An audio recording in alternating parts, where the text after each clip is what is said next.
नमस्कार दोस्तों। आज का ये वीडियो है सभी हमारे व्यापारी और एंटरप्रेन्योर्स के लिए जिनको बैंक्स के अंदर 50 करोड़ तक का लोन है या लोन लेना है। मीन्स ज़ीरो से लेके 50 करोड़ तक का अगर आपको लोन लेना है या आपका लोन अभी एग्जिस्टिंग है तो आपके लिए ये वीडियो बहुत ही इन्फॉर्मेटिव है।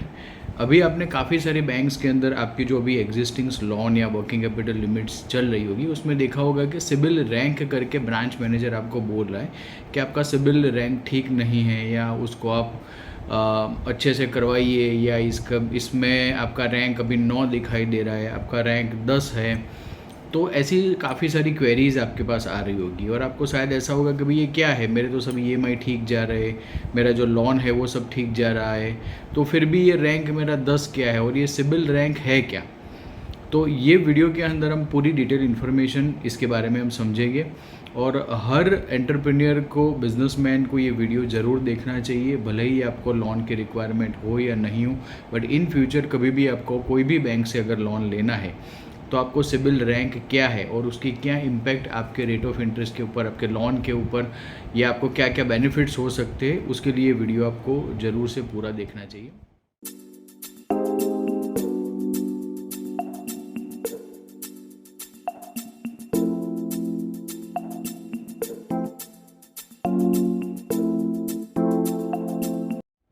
सिबिल रैंक है क्या? सिबिल रैंक बेसिकली आपकी पूरा जो बिजनेस है वो उसकी फाइनेंशियल हेल्थ अभी कैसी है उसके रिलेटेड वो आपको न्यूमेरिक्स के अंदर मीन्स 1 to 10 के अंदर वो आपको एक रेटिंग देता है। मीन्स आपका पास्ट पेमेंट का बिहेवियर कैसा है, एग्जिस्टिंग लॉन्स कैसी चल रही है आपकी, अभी एग्जिस्टिंग लॉन्स में डेलिक्वेंसीज क्या क्या है, उसमें कितने पेमेंट्स आपने मिस कर दिए हैं, आपका GST रिटर्न्स जो आप स्टेट पोर्टल्स में, सेंट्रल पोर्टल में जो आप रिटर्न्स आप मंथली या क्वार्टरली GST रिटर्न्स फाइल कर रहे हो उसका पैटर्न क्या है, सेल्स परचेज क्या है, वो आप रेगुलर फाइल कर रहे हो कि नहीं कर रहे हो। ऐसी काफ़ी सारी इन्फॉर्मेशन को जोड़ के सिबिल ने एक सिबिल रैंक बनाया है। मीन्स ये हम कह सकते हैं कि ये आपका 360 व्यूज़ बिजनेस एनालिसिस है जिसके ऊपर से फाइनेंशियल इंस्टीट्यूशंस, बैंक्स आपको क्रेडिट फैसिलिटीज़ दे रहे हैं और उसके ऊपर से काफ़ी सारी बैंक्स ने तो उसमें रेट ऑफ इंटरेस्ट तक में, अगर आपका सिबिल रैंक ठीक है तो आपका रेट ऑफ इंटरेस्ट भी कम हो सकता है। तो ये है क्या, वो हम ज़ीरो से स्टार्ट करेंगे। सिबिल रैंक 1 से 10 तक का एक न्यूमेरिक फिगर है, वहाँ 1 है, 1 है मीन्स हाईएस्ट है, वो अच्छे से अच्छा रैंक है, और 10 है वो बहुत ही पुअर है। और नॉर्मली सब बैंक्स 6 या 6 से कम सिबिल रैंक का प्रावधान मांगती है कि भाई इतना होना चाहिए, मिनिमम 6 या 6 से कम आपका होना चाहिए। कोई बैंक्स 5 भी मांग रही है, वो उनकी इंटरनल मैनेजमेंट पॉलिसीज़ के हिसाब से होता है। बट एज़ पर हमने काफ़ी सारे बैंक्स के अंदर हम लोग है, हम एनालिसिस करें, ट्रेडिंग्स करें, तो हमें पता है कि नॉर्मली 6 या 6 से कम होना चाहिए। तो हर बिजनेसमैन को क्या करना चाहिए, जैसे 40 के प्लस हमारी हेल्थ हम लोग चेक कर रहे हैं तो साल में एक बार हमें ज़रूर से हमारा सिबिल रैंक चेक करना चाहिए, जिससे हमें पता चले कि अभी हम फाइनेंशियल मार्केट में कहाँ पे खड़े हैं।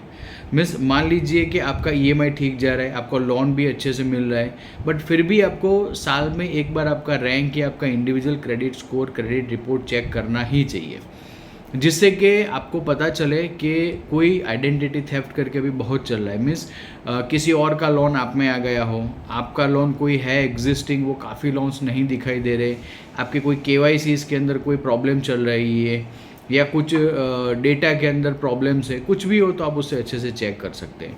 तो जो सिबिल रैंक है, हम जो कुल मिला के बात करें तो हर बिजनेसमैन का, अगर वो प्रोप्राइटरशिप है, पार्टनरशिप है, प्राइवेट लिमिटेड है, LLP है, इवन दो कोऑपरेटिव सोसाइटीज़ भी है और उनमें अगर कमर्शियल एक्टिविटीज़ है तो उनका भी सिबिल रैंक जनरेट होता है। मीन्स जो भी इंडिया के अंदर कोई भी कैटेगरीज हो, वो प्रोप्राइटर, पार्टनरशिप, प्राइवेट लिमिटेड, उन्होंने बैंक से एडवांसेस लिया है तो उनका company rank means CIBIL rank generate होता ही है।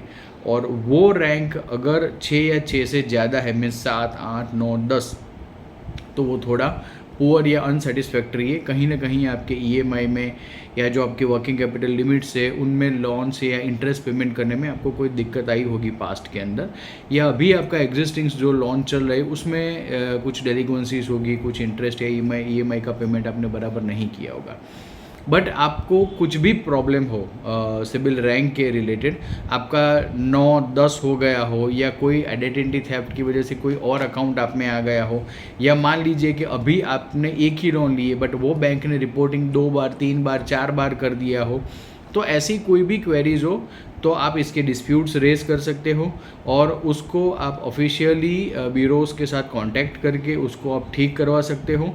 और वो ठीक करने के बाद अगर वो आपके सिबिल रैंक के ऊपर इम्पैक्ट करती होगी, मान लीजिए कि हमारे पास काफ़ी सारे केसेस ऐसे भी आए हैं कि कस्टमर ने बैंक को स्टैंडिंग इंस्ट्रक्शंस दी है वर्किंग कैपिटल लिमिट की कि हमारे इस अकाउंट से उनको डायरेक्टली हर मंथ में उसको डिडक्ट कर देना है, और उस अकाउंट के अंदर बाकायदा बैलेंस होता है, बट बैंक उनकी नेग्लिजेंस की वजह से या कोई भी इश्यू की वजह से वो डेबिट नहीं करती है, और कंपनी के अंदर या उस पर्टिकुलर कैश क्रेडिट लिमिट के अंदर ओवरड्यू शो हो जाता है। तो जैसे ही ओवरड्यू शो होगा तो रैंक के ऊपर इम्पैक्ट आएगा। तो वैसी अगर कोई भी प्रॉब्लम होती है और बैंक की गलती है तो डेफिनेटली वो ठीक हो सकती है। तो उसकी पूरी प्रोसीजर है, उसकी पूरा प्रोसीजर आप अगर फॉलो कर रहे हो, बैंक के साथ कम्युनिकेशंस कर रहे हो, डिपार्टमेंट के साथ कम्युनिकेशंस कर रहे हो, और उनकी जो भी प्रोसीजर CIC एक्ट में दिया है उस हिसाब से आप ब्यूरोज़ को प्लस फाइनेंशियल इंस्टीट्यूशंस को कांटेक्ट करेंगे तो डेफिनेटली ये आपकी जो भी क्वेरीज होगी वो सॉल्व भी हो जाएगी, और जो भी रैंक के ऊपर आपका इम्पैक्ट आएगा वो भी रिवर्स हो जाएगा। ऐसे काफ़ी सारे केसेस हमने कस्टमर्स को हैंडल किए हुए हैं और उनका CMR रैंक भी ठीक हो चुका है। बट आप एक बात ज़रूर से ये सब समझ लेना कि ये कोई भी अलाउद्दीन चिराग वाली या कोई इंस्टेंट बात नहीं है कि आपने ब्यूरोज़ को आज कांटेक्ट किया या बैंक को आज कांटेक्ट किया और कल सुबह वो ठीक हो गया। It's a procedure, it is not the overnight work. तो आपको ये समझ के ही चलना है कि ये जो भी काम है या जो भी हम एडवाइजिंग देंगे ये आप खुद करोगे, कुछ भी होगा, एनी सिचुएशन इज़ देयर, वो कुछ भी ऐसे नहीं होगा कि आपने आज काम दिया और कल हो जाएगा। और इसमें काफ़ी सारे प्रोविज़न्स है, काफ़ी सारी कम्युनिकेशंस करनी पड़ती है, आपको ऑन पेपर वो बताना पड़ेगा बैंक्स को, ब्यूरोज़ को भी हमारी कोई भी गलती नहीं है यहाँ पे, और बैंक की गलती है या ब्यूरोज़ की गलती है उसकी वजह से मेरा कंपनी रिपोर्ट के अंदर ये डेलिक्वेंसीज आ चुकी है। बट फॉर कुछ भी होगा ये सॉल्व हो सकता है, वो सुधार हो सकता है। हमने काफ़ी सारे ब्रांच मैनेजर्स को और काफ़ी सारे हमारे प्रोफेशनल्स के साथ भी मैंने डिस्कशंस की, बट मैंने काफ़ी ये महसूस किया है कि अभी ग्राउंड लेवल पे ही इनकी अवेयरनेस नहीं है।